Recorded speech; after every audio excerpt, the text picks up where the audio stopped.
নমস্কাৰ Assam competitive exam চেনেলটোলৈ আপোনালোক সকলোকে স্বাগতম জনাইছোঁ মোৰ নাম কুশল শইকীয়া আৰু এই ভিডিঅ'টোত মই আপোনালোকৰ লগত ডিসকাস কৰিম এপিএসসি প্ৰিলিমছৰ কোৱেশ্যনৰ ওপৰত এই সিৰিজটোত আমি এপিএসসি প্ৰিলিমছৰ কোৱেশ্যনসমূহ ডিসকাস কৰি আছোঁ এনসাৰটো কৈ যোৱাৰ লগতে তাৰ ৰিলেটেড কিছুমান টপিকো ডিসকাস কৰি গৈছোঁ যিসমূহে আপোনালোকৰ আহি থকা এক্সামৰ প্ৰিপাৰেচনৰ ক্ষেত্ৰত সহায় কৰিব যদি ভিডিঅ'টো ভাল পায় লগৰ বন্ধু বান্ধৱীৰ সৈতে শ্বেয়াৰ কৰিব আৰু যদি চেনেলটো এতিয়ালৈকে সাবস্ক্ৰাইব কৰা নাই সাবস্ক্ৰাইব কৰি কাষত থকা বেল আইকনটো প্ৰেছ কৰি অল সিলেক্ট কৰিব যাতে আমাৰ ভিডিঅ'সমূহৰ নটিফিকেশ্যন আপোনালোকে পায়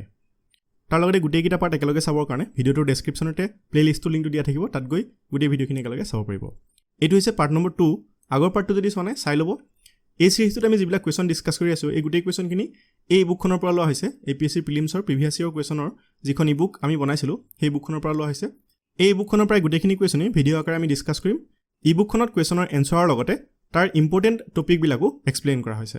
যদি বুকখন ল'বৰ কাৰণে ইচ্ছা কৰে ভিডিঅ'টোৰ ডেছক্ৰিপশ্যনতে ইয়াৰ লিংকটো দিয়া আছে তাত গৈ ল'ব পাৰিব আহক আমি কুৱেশ্যনসমূহ ডিসকাস কৰোঁ Bagurumba is a folk dance performed by Bagurumba হৈছে এটা লোকনৃত্য আৰু এইটো কোনে পৰিৱেশন কৰে এইটো 1998 ৰ এপিএসসি প্ৰিলিমছত অহা কুৱেশ্যন যিখিনি অপশ্যন আছে তাৰ ভিতৰত বি অপশ্যনটো কাৰেক্ট হ'ব বড়োসকলে বাগুৰুম্বা নৃত্য পৰিৱেশন কৰে বড়োসকলে বিশেষকৈ এইটো ট্ৰেডিশ্যনেল নৃত্য হিচাপে ব্যৱহাৰ কৰি আহিছে আৰু এইটো এটা লোকনৃত্য হয় তাৰ লগতে বাগুৰুম্বা নৃত্য পৰিৱেশন কৰোঁতে ছোৱালীসকলে বিশেষকৈ দখনা পিন্ধে আৰু আৰণাই তেওঁলোকে লয় যিদৰে বিহু নৃত্য পৰিৱেশন কৰোঁতে চাদৰ মেখেলা পিন্ধি লয় ছোৱালী বা বোৱাৰীসকলে ঠিক তেনেদৰে দখনা পিন্ধি লয় বড়োসকলে যেতিয়া বাগুৰুম্বা নৃত্য পৰিৱেশন কৰে নেক্সট ইয়াৰ পিছৰ কুৱেশ্যন চাওঁ গগনা is famous musical instrument of Assam made of এইটো এপিএসসি 2017 ৰ প্ৰিলিমছত অহা কুৱেশ্যন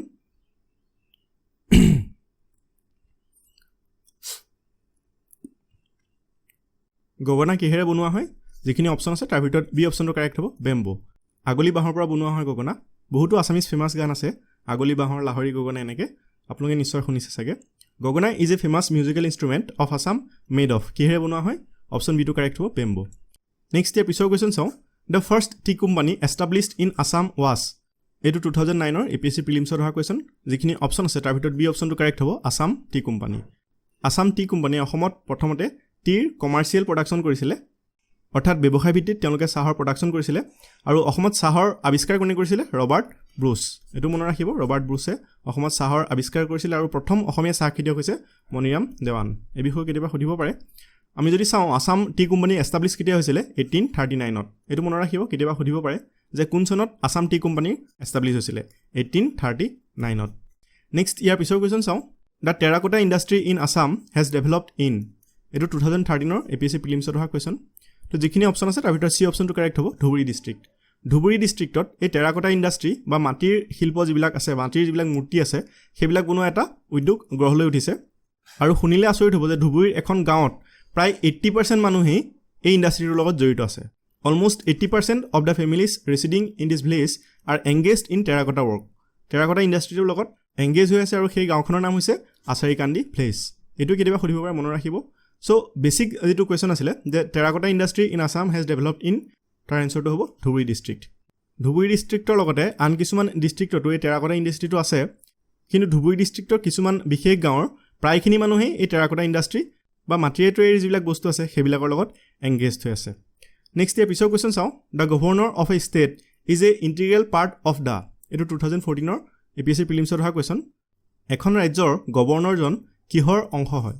যিখিনি অপশ্যন আছে তাৰ ভিতৰত চি অপশ্যনটো কাৰেক্ট হ'ব ষ্টেট লেজিছলেচাৰ যেনেকৈ এখন দেশৰ মুৰব্বী হৈছে প্ৰেছিডেণ্ট ঠিক তেনেকৈ এখন ৰাজ্যৰ মুৰব্বী হৈছে গভৰ্ণৰ ঠিক আছে গতিকে the governor of a state is an integral part of the state legislature option চিটো কাৰেক্ট হ'ব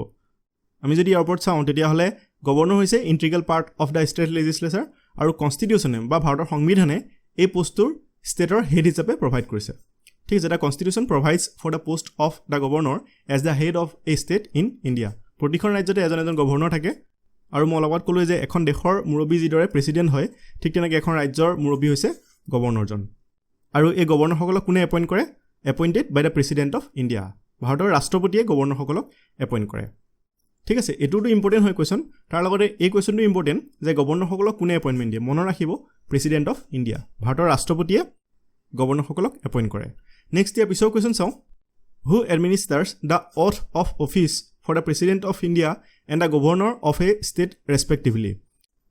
ভাৰতৰ ৰাষ্ট্ৰপতি আৰু এখন ৰাজ্যৰ ৰাজ্যপালে যেতিয়া শপত গ্ৰহণ ল'ব তেতিয়া সেই শপত গ্ৰহণ অনুষ্ঠান কোনে পৰিচালনা কৰে বা কাৰ আণ্ডাৰত শপত গ্ৰহণ লয় president of India and governor of a state যিখিনি অপশ্যন দিয়া আছে বাকি অপশ্যনখিনি আপোনালোকে পঢ়ি চাব পাৰে অপশ্যন সি টো কাৰেক্ট হ'ব the chief justice of the supreme court of India and the chief justice of high court of a state president of ইণ্ডিয়াই কাৰ ওচৰত শপত গ্ৰহণ ল'ব chief justice of supreme court আৰু ৰাজ্যপালসকলে কাৰ ওচৰত শপত গ্ৰহণ ল'ব chief justice of high court of a state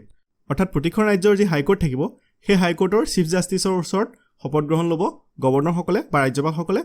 আৰু প্ৰেচিডেণ্ট অফ ইণ্ডিয়াই কাৰ ওচৰত শপত গ্ৰহণ ল'ব chief justice of the supreme কোৰ্টৰ চিফ জাষ্টিছৰ ওচৰত ঠিক আছে যদিও গভৰ্ণৰসকলক প্ৰেচিডেণ্টে এপইণ্ট কৰে কিন্তু গভৰ্ণৰসকলে কাৰ ওচৰত শপত গ্ৰহণ ল'ব লাগে চিফ জাষ্টিছ অফ হাইকোৰ্ট এইটো মনত ৰাখিব নেক্সট ইয়াৰ পিছৰ কুৱেশ্যন চাওঁ the maximum permissible period between two sessions of a state legislative assembly is ৰাজ্যিক বিধানসভাসমূহৰ যি অধিৱেশন হয় সেই দুখন অধিৱেশনৰ মাজত মেক্সিমাম কিমান টাইমৰ গেপ হ'ব পাৰে যিখিনি অপশ্যন আছে তাৰ ভিতৰত বি অপশ্যনটো কাৰেক্ট হ'ব 6 মান্থছ ছমাহৰ গেপ মেক্সিমাম দুখন অধিৱেশনৰ মাজত হ'ব পাৰে maximum permissible period between two sessions of a state legislative assembly কিমান হ'ব 6 মান্থছ মনত ৰাখিব নেক্সট ইয়াৰ পিছৰ কুৱেশ্যন চাওঁ under which of the following articles additional and acting জাজেছ can be appointed in the high courts এইটো 2017 APSC প্ৰিলিমছত অহা question চ' হাইকোৰ্টত additional জাজ বা এক্টিং জাজক এপইণ্ট কৰিবৰ কাৰণে ভাৰতৰ সংবিধানৰ কোনটো আৰ্টিকলে পাৰ্মিশ্যন দিয়ে যিখিনি অপশ্যন আছে তাৰ ভিতৰত চি অপশ্যনটো কাৰেক্ট হ'ব আৰ্টিকল 224 এইটো মনত ৰাখিব যিহেতু ষ্টেটৰ লগত ৰিলেটেড আছে এইটো গতিকে আছামৰ ৰিলেটেড কুৱেশ্যনে হয় under which of the following articles additional and acting জাজেছ can be appointed in the high courts যিখিনি অপশ্যন আছে তাৰ ভিতৰত চি অপশ্যনটো কাৰেক্ট হ'ব আৰ্টিকল 224 ছেম যে কুৱেশ্যন আহিব তাৰ ওপৰত কোনো গেৰেণ্টি নাই যদিও এনেধৰণৰ কুৱেশ্যন কিন্তু আহিব পাৰে চ' হাইকোৰ্টৰ ওপৰত আপোনালোকে চাব অলপ নেক্সট ইয়াৰ পিছৰ কুৱেশ্যন চাওঁ in India who appoints the district জাজেছ এইটো 2018 APSC প্ৰিলিমছত অহা কুৱেশ্যন ডিষ্ট্ৰিক্ট জাজসকলক কোনে এপইণ্ট কৰে যিখিনি অপশ্যন আছে তাৰ ভিতৰত এই অপশ্যনটো কাৰেক্ট হ'ব দ্য গভৰ্ণৰসকলে বা ৰাজ্যপালসকলে ডিষ্ট্ৰিক্ট জাজক এপইণ্ট কৰে মনত ৰাখিব ইম্পৰ্টেণ্ট হয় প্ৰেচিডেণ্টে কাক এপইণ্ট কৰে বুলি কৈছিলোঁ গভৰ্ণৰসকলক আৰু গভৰ্ণৰে কাক এপইণ্ট কৰে এতিয়ালৈকে আমি পোৱা মতে ডিষ্ট্ৰিক্ট জাজক এপইণ্ট কৰে ঠিক আছে নেক্সট ইয়াৰ পিছৰ কুৱেশ্যন চাওঁ one of the following books is the most important literary source for the study of early history of Assam which is the book এই কিতাপসমূহৰ ভিতৰত কোনখন হৈছে আমাৰ প্ৰি হিষ্ট্ৰী পিৰিয়ডৰ বিষয়ে জনাৰ অসমৰ ইতিহাসৰ প্ৰি হিষ্ট্ৰী পিৰিয়ডৰ বিষয়ে জনাৰ আটাইতকৈ উৎকৃষ্ট উৎস মই বহুতবাৰ এইটো ডিছকাছ কৰিছোঁ এটা হিষ্ট্ৰীৰ ছিৰিজো ডিছকাছ কৰি থকা হৈছে তাতো এই বিষয়ে আমি আলোচনা কৰিছোঁ আমাৰ চেনেলৰ লগত যদি আপুনি আগৰ পৰা জড়িত আছে এইটো নিশ্চয় ভুল নহয় আপোনাৰ অপশ্যন চিটো কাৰেক্ট হ'ব দ্য কালিকা পুৰাণত আমাৰ অসমৰ ইতিহাসৰ প্ৰি হিষ্ট্ৰী বা আৰ্লি হিষ্ট্ৰীৰ বিষয়ে বহুখিনি সমল পোৱা গৈছে গতিকে মষ্ট ইম্পৰ্টেণ্ট লিটাৰেচি চ'ৰ্চ হিচাপে কাক ধৰা হয় কালিকা পুৰাণক অপশ্যন চিটো কাৰেক্ট হ'ব নেক্সট ইয়াৰ পিছৰ কুৱেশ্যন চাওঁ the earliest king of Assam was এইটো 2001 APSC প্ৰিলিমছত অহা question the earliest king of Assam কোন হ'ব যিখিনি অপশ্যন আছে তাৰ ভিতৰত এই অপশ্যনটো কাৰেক্ট হ'ব মহিৰংগ দানৱ এওঁ দানৱ বংশৰ আছিলে কিন্তু এওঁৰ শাসনৰ বিষয়ে সঠিক সমল এতিয়ালৈকে পোৱা নাযায় কোনো ধৰণৰ আৰ্কিঅলজিকেল এভিডেঞ্চ এতিয়ালৈকে পোৱা হোৱা নাই বিভিন্ন গ্ৰন্থত উল্লেখ থকা অনুসৰিহে মহিৰংগ দানৱক আমাৰ অসমৰ একেবাৰে প্ৰাচীনতম শাসক বুলি ধৰা হয় মই এটা ভিডিঅ'ত আছাম হিষ্ট্ৰীৰ APSC প্ৰিলিমছত যিখিনি কুৱেশ্যন আহিছে সেইসমূহ ডিছকাছ কৰিছোঁ তাৰ লগতে আছাম হিষ্ট্ৰীৰ ইম্পৰ্টেণ্ট কুৱেশ্যনসমূহ এটা ছিৰিজত ডিছকাছ কৰি থকা হৈছে চিৰিয়েলি চ' আপোনালোকে যদি চোৱা নাই চাব পাৰে আছাম হিষ্ট্ৰীৰ পৰা যিমানখিনি ইম্পৰ্টেণ্ট কুৱেশ্যন হ'ব পাৰে সেইসমূহ ডিছকাছ কৰি আছোঁ যদি চোৱা নাই চাই ল'ব পাৰিব নেক্সট ইয়াৰ পিছৰ কুৱেশ্যন চাওঁ the earliest historical dynasty of Assam was date of the earliest historical dynasty এইটো 2011 APSC প্ৰিলিমছত অহা কুৱেশ্যন চ' যিখিনি অপশ্যন আছে তাৰ ভিতৰত বি অপশ্যনটো কাৰেক্ট হ'ব বৰ্মনসকলৰ আৰম্ভণিৰ পৰাই অসমত হিষ্ট্ৰী আৰম্ভ হৈছে বুলি ধৰা হয় অৰ্থাৎ আমি যদি এনচিয়েণ্ট আছাম মিডিয়েভেল আছাম আৰু মডাৰ্ণ আছামৰ এই তিনিটা ভাগত ভাগ কৰোঁ তেতিয়াহ'লে এনচিয়েণ্ট আছামৰ আৰম্ভ কাৰ দিনৰ পৰা হৈছে বৰ্মনসকলৰ দিনৰ পৰা আৰু 4th চেঞ্চুৰীত বৰ্মনসকলে প্ৰথম অসমত শাসন কৰিছিলে গতিকে সেই সময়ৰ পৰা অৰ্থাৎ 4th চেঞ্চুৰীৰ পৰাই আমাৰ অসমৰ ইতিহাসৰ আৰম্ভ হৈছিলে বুলি ধৰা হয় তাৰ আগৰ যিখিনি সময় আছে সেইসমূহৰ বিষয়ে সঠিক সমল পোৱা নাযায় এই বিষয়ে আমি বহুতবাৰ ডিছকাছ কৰিছোঁ চ' ইয়াৰ যিখিনি অপশ্যন আছে তাৰ ভিতৰত বি অপশ্যনটো কাৰেক্ট হ'ব বৰ্মনছ ঠিক আছে আজি আমি কেইটামান কুৱেশ্যন ডিছকাছ কৰিলোঁ মই অতি কমকৈ কুৱেশ্যনসমূহ ডিছকাছ কৰিছোঁ যাতে আপোনালোকক ৰেগুলাৰ ভিডিঅ'সমূহ দিব পাৰোঁ কাৰণ এই ছিৰিজটোৰ উপৰিও আৰু কিছুমান ইম্পৰ্টেণ্ট ছিৰিজ মই কণ্টিনিউ কৰি আছোঁ চ' প্ৰিভিয়াছ ইয়াৰ যিখিনি কুৱেশ্যন আমি ডিছকাছ কৰি আছোঁ সেইখিনিত 10টা পৰা 15টামান কুৱেশ্যন প্ৰতিটো ভিডিঅ'ত আমি ডিছকাছ কৰিম যদি ভিডিঅ'সমূহ ভাল পায় লগৰ বন্ধু বান্ধৱীৰ সৈতে শ্বেয়াৰ কৰিব আৰু যদি চেনেলটো এতিয়ালৈকে ছাবস্ক্ৰাইব কৰা নাই ছাবস্ক্ৰাইব কৰিব এই ভিডিঅ'টোত মানে আমি পুনৰ লগ পাম ধন্যবাদ